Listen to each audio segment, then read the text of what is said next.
Merci de votre fidélité renouvelée à BSC TV. Mesdames, Messieurs, bienvenue à cette édition d'information dont voici l'essentiel de l'actualité.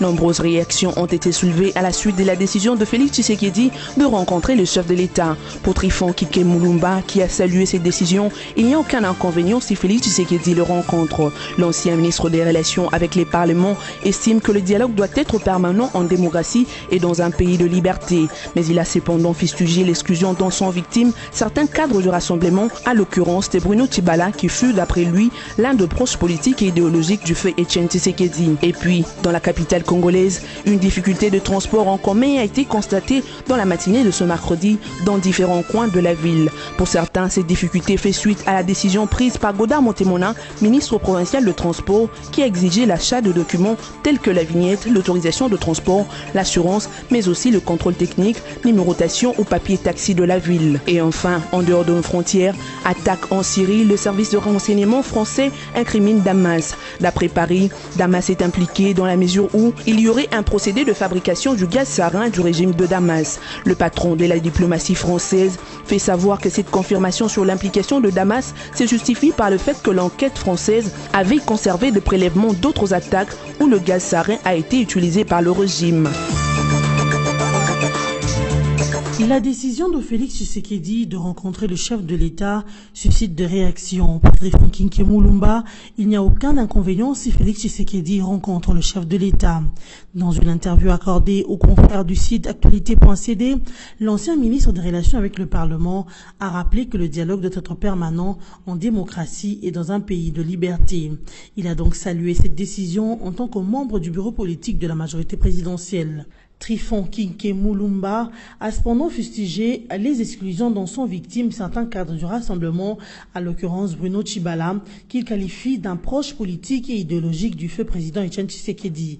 Selon Kike Mulumba, ces exclusions répondent à une logique de l'Occident. Le président de la plateforme Kabila Désir a rappelé les dires de Félix Tshisekedi, je cite, « Si c'est ma personne qui pose problème, je suis prêt à me désister et laisser avancer la machine ». Fin de citation.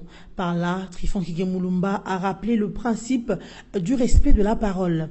Il estime que si Félix Tshisekedi souhaite rencontrer Joseph Kabila pour remplacer Bruno Tshibala, c'est assez difficile et quasiment impossible vu que l'actuel Premier ministre nommé ne peut pas être remplacé alors qu'il n'a même pas encore travaillé. La décision revient au chef de l'État et même en ce qui concerne l'arrangement particulier, a souligné Trifon Kike Mulumba. Trifon Kike Mulumba exhorte donc les politiques, en particulier les Congolais en général, à se mettre ensemble et se focaliser sur l'essentiel qui est donc mettre fin à cette crise et aller aux élections. Toujours pas de gouvernement en vue, alors que la première moitié de la session de mars au Parlement, qui doit investir le nouvel exécutif, est passée. Face à cette situation, la communauté islamique en RDC invite le chef de l'État à s'impliquer pour la formation de la nouvelle équipe gouvernementale Tshibala, qui doit rapidement s'atteler à l'amélioration des conditions sociales et la préparation des élections. Le Conseil national de l'islam, qui s'est réuni à Kinshasa, invite également le Parlement à mettre à la disposition de la CENI les lois nécessaires pour l'organisation des élections. Son vice-président Moussa Kalema a lu le communiqué final. La communauté islamique en République démocratique du Congo invite le chef de l'État à demeurer au-dessus de la mêlée et exercer ses prérogatives constitutionnelles dans cet esprit. Le Conseil national de l'islam souhaite, pour plus d'équité et de justice, d'associer désormais, par souci de compétitivité, l'expertise des musulmans congolais en tant que minorité spécifique, très engagée et déterminée, mais souvent marginalisée à tort dans la gestion de la chose publique. La communauté islamique en République démocratique du Congo invite les deux chambres du Parlement à voter les lois nécessaires attendues par l'organisation des dites élections par la CENI, dont le processus d'enrôlement des élections est déjà appréciable. La communauté islamique saisit également cette opportunité pour implorer la paix d'Allah, le Tout-Puissant, sur la République démocratique du Congo, secouée depuis plusieurs décennies par des menaces et tensions de toute nature qui mettent dangereusement à mal la survie de la mère patrie, au point de conduire inéluctablement à son anéantissement et à sa destruction. Après avoir suivi attentivement toutes ces péripéties inquiétantes, de manière aphone, voire timide, depuis l'accession de notre pays à sa souveraineté nationale et internationale, le moment est venu pour la communauté islamique en RDC de s'assumer en toute responsabilité et prendre une position ferme face aux dangers de la balkanisation et de l'anéantissement du pays par des forces occultes, avec la complicité de certains fils et filles du pays assoiffés, du LIC, déterminés à exercer les pouvoirs pour les pouvoirs au détriment des intérêts du peuple souverain. Quelques acteurs politiques qui soutiennent Bruno Tshibala demandent au nouveau Premier ministre de présenter son équipe dans les 48 heures pour commencer le travail. Ils se sont exprimés lors d'une matinée politique organisée mardi 25 avril à la Fikine. La MONUSCO prête à accompagner la CENI dans la réussite des opérations d'enrôlement d'électeurs, bien qu'il reporté dans les provinces du Kasaï et Kasaï central. Une affirmation faite par les représentants spéciaux du secrétaire général de l'ONU en RDC, David Gressling, a indiqué que la MONUSCO est disposée à apporter un soutien logistique et sécuritaire pour que l'enrôlement se déroule dans de bonnes conditions dans cette partie du pays, victime des violences de la milice Kamwena Sapou. On va travailler ensemble avec la CENI et les autorités locales pour voir comment on peut atteindre l'objectif voulu en ce qui concerne cette question d'enrôlement au Kasaï, a précisé David Gressling. La ville-province de Kinshasa s'est retrouvée ce mercredi 26 avril dans une situation inhabituelle.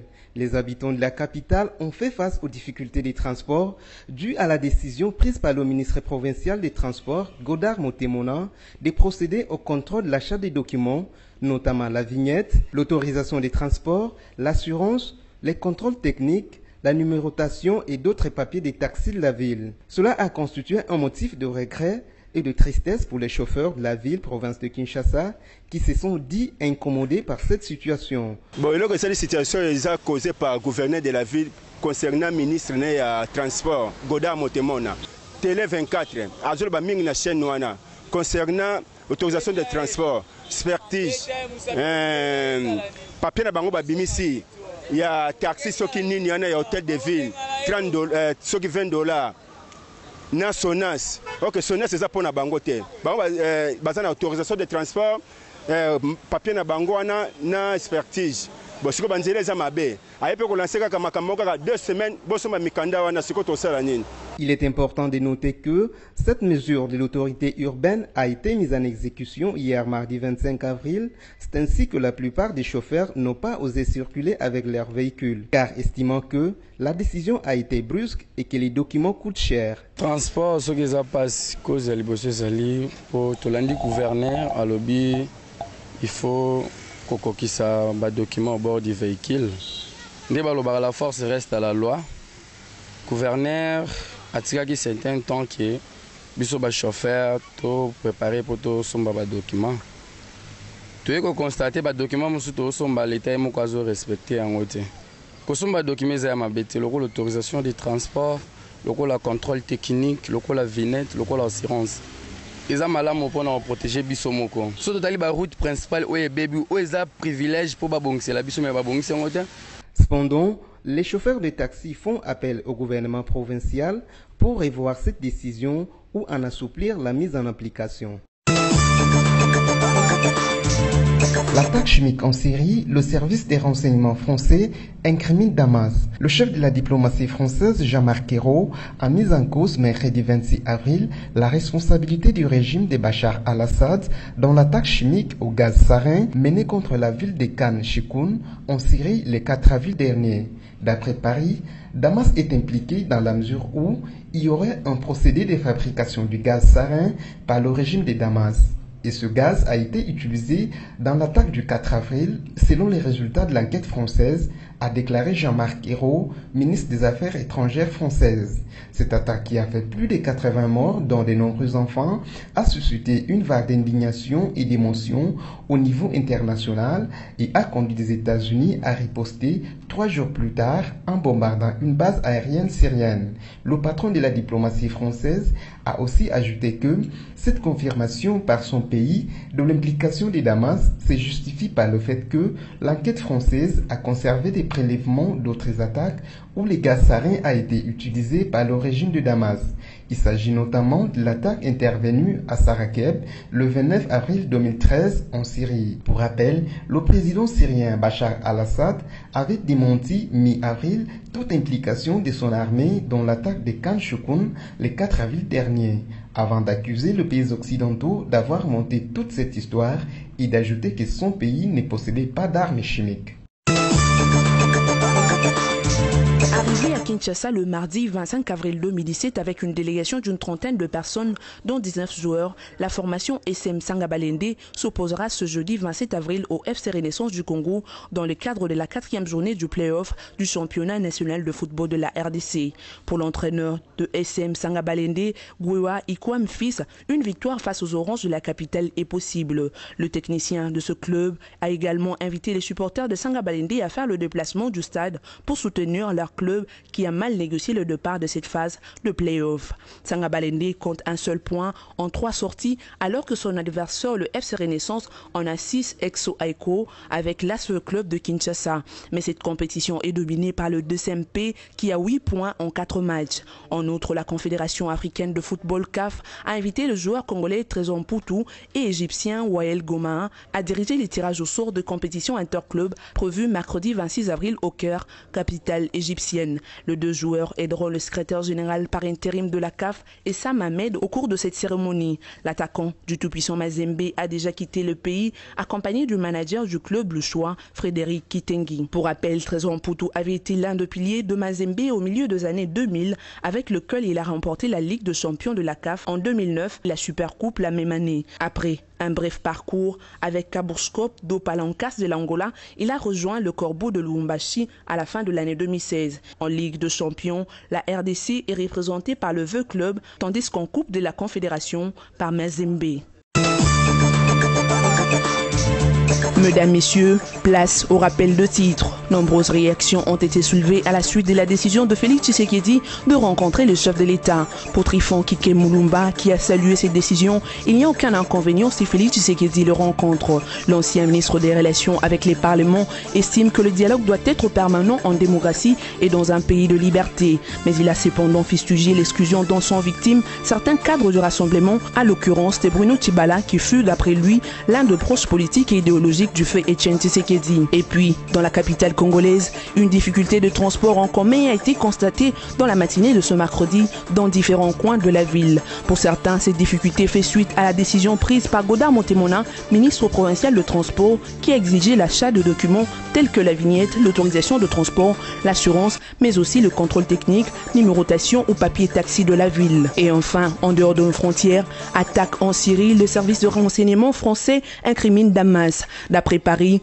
Damas est impliqué dans la mesure où il y aurait un procédé de fabrication du gaz sarin du régime de Damas. Le patron de la diplomatie française fait savoir que cette confirmation sur l'implication de Damas se justifie par le fait que l'enquête française avait conservé des prélèvements d'autres attaques où le gaz sarin a été utilisé par le régime. Cette édition d'information est terminée. Merci de l'avoir suivi. Restez branchés sur BSC TV.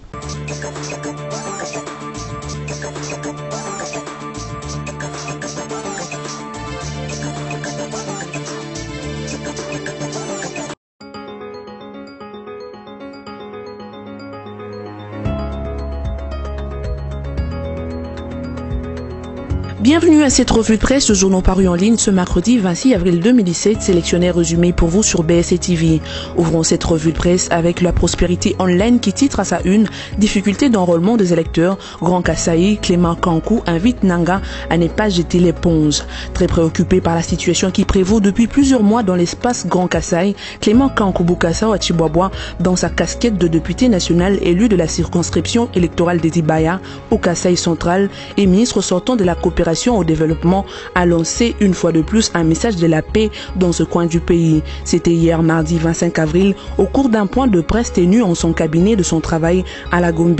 Clément Kankou s'est montré inquiet en rapport avec la déclaration de Corneille Nangaa, président de la CENI, affirmant que l'enrôlement ne peut pas se faire en ce moment dans les provinces du Kasaï et Kasaï central à cause de l'insécurité. Selon lui, les démarches sont déjà entreprises pour rencontrer Corneille Nangaa et échanger sur cette question et sensibiliser la centrale électorale pour qu'elle ne jette pas l'éponge et qu'ensemble une solution soit trouvée afin que l'espace kassaïen ne soit pas laissé en marge du processus électoral. Clément Kankou en appelle à la prise de conscience des Kassaïens sur cette situation qui, depuis plusieurs mois déjà, cause de pertes énormes en vies humaines. À l'entendre, il est temps de cultiver la paix à la place de la division et de certains conflits. D'après lui, la population kassaïenne a besoin de la paix et elle doit vivre normalement pour qu'aucun prétexte ne soit trouvé afin de priver cette partie du pays du processus d'enrôlement et que la population soit sous-représentée dans les institutions à cause de l'insécurité. Poursuivons cette revue de presse avec le site d'information Forum de Zas qui écrit à sa manchette « Contact avec le président de la République, rencontre avec la mission de la SADC, le RASOP limité, rattrapé par la politique de la chaise vide ». Au lendemain de la non-signature de l'arrangement particulier par les parties prenantes aux discussions directes du centre interdiocésain, l'épiscopat catholique qui a assuré le bon office avait remis son rapport au chef de l'État. Pas seulement, les évêques de la Senko avaient aussi rendu leur tablier demandant au président de la République, garant de la nation et du bon fonctionnement des institutions, de reprendre l'initiative de l'action. Ce pour évacuer le point d'achoppement au niveau de l'accord de la Saint-Sylvestre, notamment le mode de désignation du Premier ministre et la désignation du président du Conseil national de suivi de l'accord. Et sur ces entrées faites, le président Kabila nomme Bruno Tshibala au poste de Premier ministre. Dans cette même veine, les observateurs estiment que la Senko aurait dû conseiller le rassemblement mené par les duos Félix Tshisekedi et Pierre Lumbi d'aller à la rencontre du chef de l'État Joseph Kabila.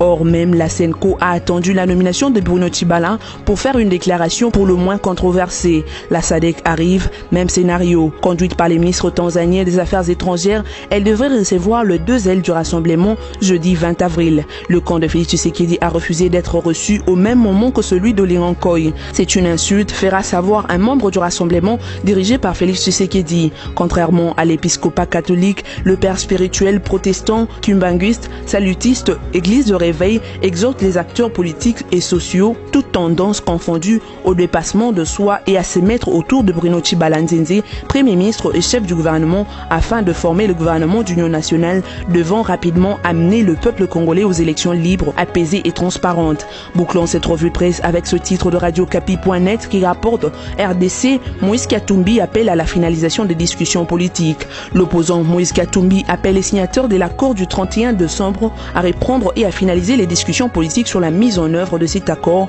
alors que les évêques catholiques qui assuraient la médiation de ces discussions ont mis fin à leurs bons offices. Moïse Katumbi assure que le rassemblement, la coalition de l'opposition à laquelle il appartient et qui négocie avec le pouvoir, est disposé à poursuivre les discussions et achever les négociations sous l'égide de la Senko et de l'ONU. Pour l'opposant, ces discussions doivent porter sur le point de divergence qui n'avait pas permis la conclusion des négociations entre le pouvoir et l'opposition, notamment la nomination du président du Conseil national de suivi de l'accord et les mesures de décrispation politique. Si l'accord n'est pas rapidement appliqué, le pouvoir ne sera plus reconnu comme tel et le pays plongera dans une crise encore plus grave et profonde dont nul ne peut prédire l'ampleur, écrit Moïse Katumbi dans une déclaration rendue publique le 25 avril. L'accord politique du 31 décembre 2016 a été signé par le pouvoir et l'opposition pour permettre la cogestion du pays pendant la transition au cours de laquelle doivent se tenir les élections. Mais les deux parties n'ont pas réussi à se mettre d'accord sur la mise en œuvre de cet accord.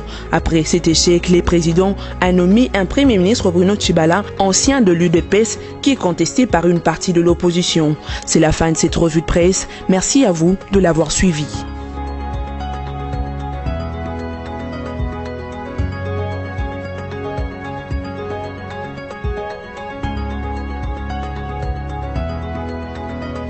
Congo Panorama, votre magazine d'actualité, est à nouveau dans vos bacs avec son numéro 23. Découvrez l'actualité dans toute sa diversité. Coopération et diplomatie, Kanché au Kitundu démine et réchauffe les fronts diplomatiques. RDC Liban, Joseph Kabila et le général Aoun veulent relancer la coopération. Passeport biométrique en RDC, une réalité confirmée. ISC, le nouveau comité de gestion modernise. La CGT à fond sur la route bypass. Agnès Moad renforce les capacités des cadres et agents de l'INSS. Promotion de l'industrie, Patrice Kitebi et Marcel Kassembe au front de l'Est. Eventprint à Kinshasa, la RDC toujours fréquentable. Formation professionnelle, après Kinshasa, bientôt un bâtiment ultra-moderne de l'INPP à Lubumbashi. Congo Panorama, c'est aussi la politique avec les négociations pour des élections apaisées. Sanko, échec et mat. Congo Panorama décortique pour vous les efforts du chef de l'État à travers le gouvernement pour la pacification au Tanganyika entre Pygmées et Bantous, à Kinshasa et au Congo central dans l'affaire Boudoudia Mayala, au Kasaï avec le phénomène Kamina Sampou, le tout avec thérapie du dialogue administré par Emmanuel Chadari. Congo Panorama numéro 23, c'est enfin l'éditorial signé Yvan Ramazani, rien que pour la paix. L'éditorialiste révisite le cursus du président Kabila au sommet de l'État et constate qu'il a choisi de conduire dans la paix ce pays vers sa destinée de grandeur, non pas tout seul, mais avec le peuple congolais qu'il s'efforce toujours à ériger comme principal acteur de son bien-être et bénéficiaire prioritaire des résultats de sa propre action. Tout cela au nom et pour la paix, rien que la paix. Congo Panorama, s'investir pour un Congo émergent. Congo Panorama, toute l'actualité à votre portée.